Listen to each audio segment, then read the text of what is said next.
सृजन और लगन तेरा भीतरी गगन, क्षमा और दान तेरा भीतरी भगवान।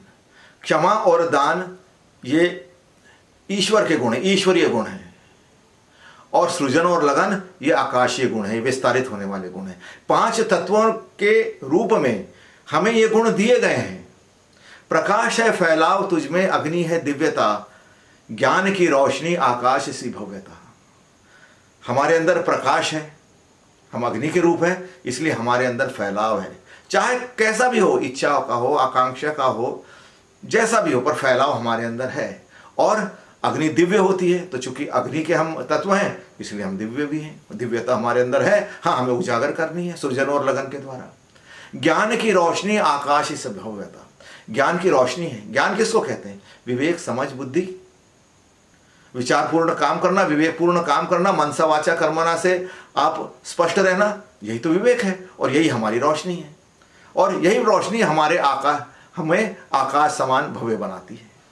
तो धरती जैसी दृढ़ता तुझमें, वायु सा तूफान, आसमान सा मौन तुझमें करता है विश्राम। और धरती जैसी दृढ़ता है हमारे अंदर। धरती जिस ढंग से दृढ़ है, उस ढंग से हमारे अंदर भी हम दृढ़ होते हैं, शारीरिक रूप से भी और मानसिक रूप से। तभी तो हम फैमिली पालते हैं, परिवार बनाते हैं, देश बनाते हैं, राष्ट्र बनाते हैं, और नियम कायदे कानून रचते हैं, और दृढ़ता से इसको चलाते हैं। तो पानी है बाढ़ तुझमें, अग्नि है तपन, शांति तुझमें छाई जितनी जितना है गगन।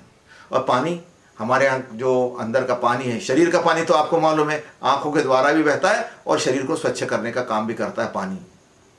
लेकिन मन का पानी क्या है? मन का पानी है संवेदनाएं।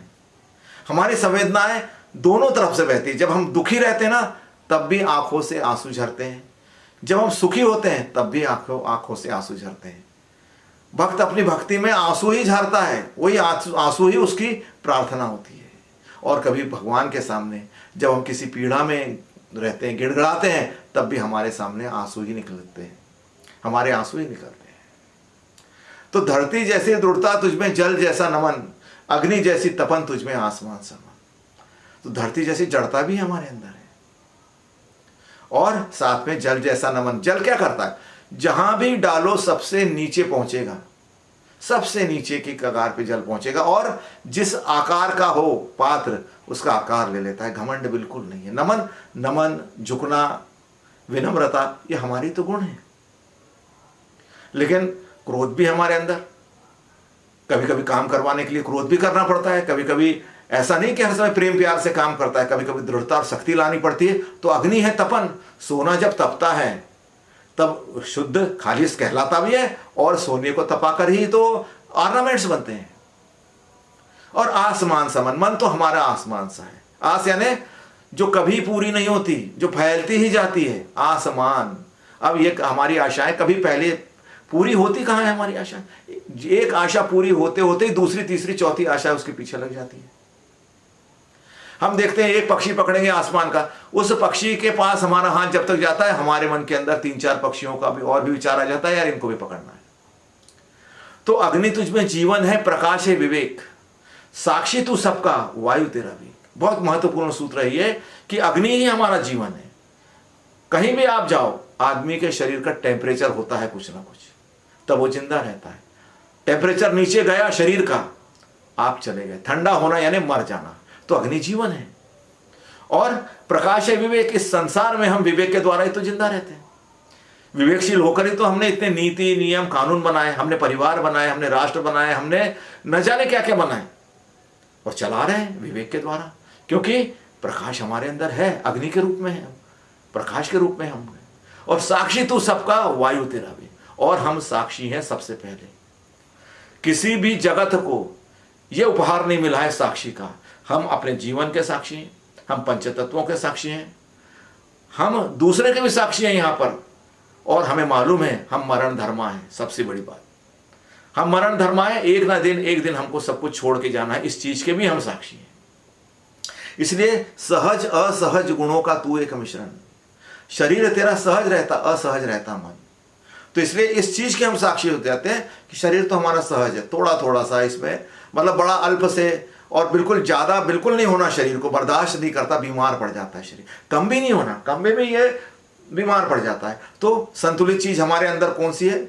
शरीर। शरीर हमें संतुलन सिखाता है, लेकिन मन हमेशा असहज रहता है, क्योंकि अगर मन असहज नहीं रहेगा तो आपकी प्रगति नहीं हो पाएगी, आप आगे बढ़ ही नहीं पाओगे। आगे बढ़ने के लिए फोर्स चाहिए, स्पीड चाहिए, दोनों चीज चाहिए, ताकत भी चाहिए, वायु भी चाहिए, और एक अच्छी दिशा भी चाहिए।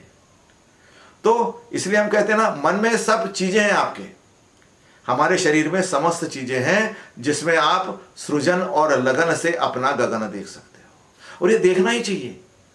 आदमी का जीवन इसीलिए बना है कि वो उस गगन की भी सैर कर पाए जो सृजन और लगन से बनता है। और आदमी के अंदर वो कैपेसिटी भी है कि वो क्षमा देकर, वो दान देकर भगवान बन जाए। देखिए, आप भगवान वैसे नहीं बनते, पर आप जब आप किसी को क्षमा करते हो तो उसको आत्मग्लानि से मुक्त करते हो। भगवान क्या करते हैं? मुक्त ही तो करते हैं, और खुद भी आत्महीनता से मुक्त हो जाते हो, खुद भी द्वेष प्रतिशोध से मुक्त हो जाते हो। यही तो भगवान का काम है। और जब आप किसी को दान देते हो, सहयोग देते हो किसी भी रूप में, चाहे वो सलाह हो, चाहे सहयोग हो, चाहे प्रशंसा हो, चाहे सहानुभूति हो, चाहे सांत्वना हो, जैसा भी आप देते हो वो आदमी भी निर्भर हो जाता है। भगवान का यही तो काम है। तो सृजन और लगन तेरा भीतरी गगन, इस गगन की यात्रा पर हर कोई जाए, और क्षमा और दान तेरा भीतरी भगवान। इस भगवान के रूप को, इस भगवान के सेंसिटिविटी को हर कोई आजमाए और अनुभव करे। आज इतना ही। नमस्कार और धन्यवाद।